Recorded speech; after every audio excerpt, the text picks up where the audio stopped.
Hello. Welcome to this step-by-step guide on how to pay the EVS fee for your Utah medical cannabis card. Renewing patients. Beware. EVS has undergone some recent updates, so please note that the process for paying the fee has changed. But don't worry, we've got your back. Let's get started. First, go to evs.utah.gov. Look for the Login button in the upper right corner and click it. From there, you'll be taken to the Utah ID login page.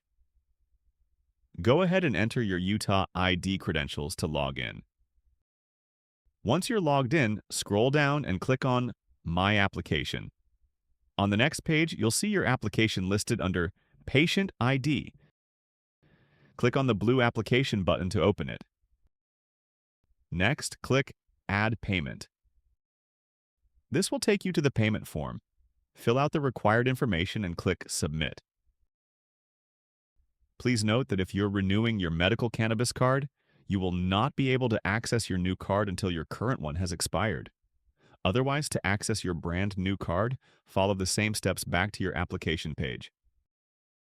First, click My Application. Next, click the blue-colored application number. And finally, click the Patient Medical Card button.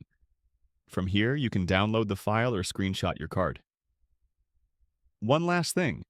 If you're renewing your card at one of our offices, don't forget to check out at reception before leaving, as our office staff will have some amazing dispensary discounts to tell you about. Otherwise, check your email and/or text messages to get access to your discounts. That's it. Thanks again, and we'll see you next time.